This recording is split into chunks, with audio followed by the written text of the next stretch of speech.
कर कमलों से शुभारंभ हुआ और सफलतापूर्वक ये कार्यक्रम आगे बढ़ रहा है। आज ये हमारा सौभाग्य है कि श्री राम जन्मभूमि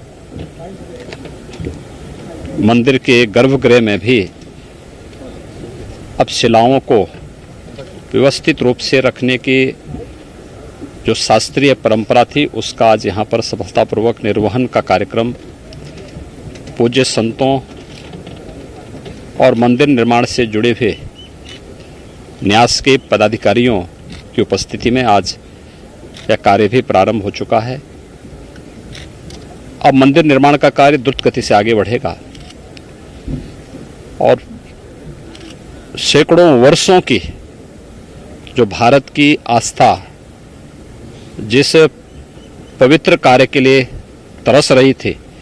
वह दिन बहुत दूर नहीं जब मर्यादा पुरुषोत्तम भगवान श्री राम का भव्य मंदिर अयोध्या धाम में बनकर के देश और दुनिया के सभी सनातन हिंदू धर्मावलंबियों की आस्था का प्रतीक तो बनेगा ही। श्री राम जन्मभूमि मंदिर भारत का राष्ट्र मंदिर होगा। भारत की आस्था को सम्मान देने के साथ साथ भारत के एकात्मता का भी एक प्रतीक होगा। और आज इस कार्य में गर्भगृह में शिला पूजन के कार्यक्रम का सौभाग्य हम लोगों को प्राप्त हुआ है। मैं इसके लिए श्री राम जन्मभूमि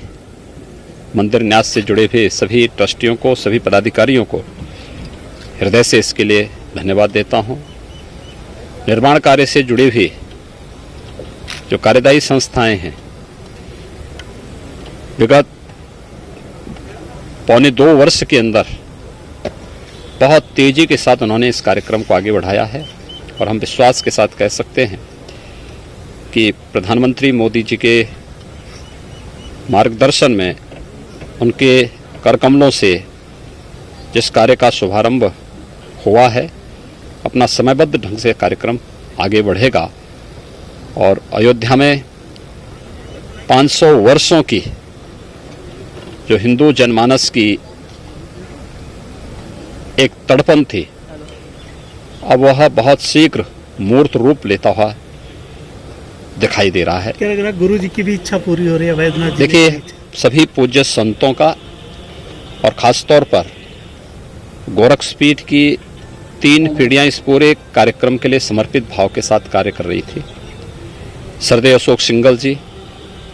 परमहंस रामचंद्र दास जी महाराज और अन्य उन सभी पूज्य संतों की आत्मा को सचमुच अत्यंत आनंद की अनुभूति हो रही होगी जब ये भव्य कार्य श्री राम जन्मभूमि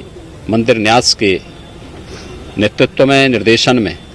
यह भव्य रूप साकार लेता हुआ दिखाई दे रहा है। तो उन सभी पुण्य आत्माओं को भी अत्यंत आनंद की अनुभूति हो रही होगी, शांति की अनुभूति हो रही होगी, जिन्होंने 500 वर्षों तक अनवरत इस संघर्ष को कहीं भी मंद नहीं पड़ने दिया और निरंतर इसके लिए कार्य करते रहे। और अंतिम निर्णायक जो अभियान प्रारंभ हुआ था सरदेव अशोक सिंगल जी के नेतृत्व में, उनके सानिध्य में, पूज्य संतों के नेतृत्व में आज वह साकार रूप लेता हुआ यहाँ दिखाई दे रहा है। हम सब आभारी हैं प्रधानमंत्री मोदी जी के, जिन्होंने इस